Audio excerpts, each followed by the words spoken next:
শনিবার দুপুর 2:30টা চ্যানেল 24 এর কাছে আসা ফুটেজে দেখা যায় আগুনের সূত্রপাত 8 নম্বর গেট সংলগ্ন ইম্পোর্ট কুরিয়ার সেকশনে।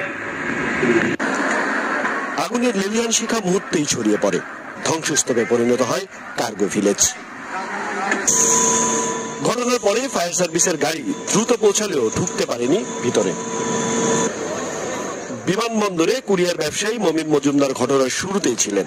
অভিযোগ করেন, ভিতরে প্রবেশ অনুমতি নিতে ফায়ার ফাইটারদের লাগে বেশ খানিকটা সময়। ততক্ষণে সর্বনাশা আগুন ছড়িয়ে পড়ে চারিদিকে। যখন আগুনটা লাগে, লাগার পর আপনার আগুনটা কম ছিল, ধোঁয়া বেশি ছিল, তখন আমরা সব দৌড়ে কিন্তু আসি, সেদিকে এখানে একটা ফায়ার সার্ভিসের গাড়ি, ফায়ার সার্ভিসের ফার্স্টে যদি 8 নম্বর গেটে ঢুকে তখন স্টেক ক্যাপিটাল আগুনটা কিন্তু নিভে যায়। এটা 100%, এটা তখন আগুনটা দিয়ে যায় না। সেখানকার স্থানীয় ব্যবসায়ী ও কর্মচারীরা অভিযোগ করেন, বিমানবন্দরের নিজস্ব অগ্নি নির্বাপক ব্যবস্থা থাকলেও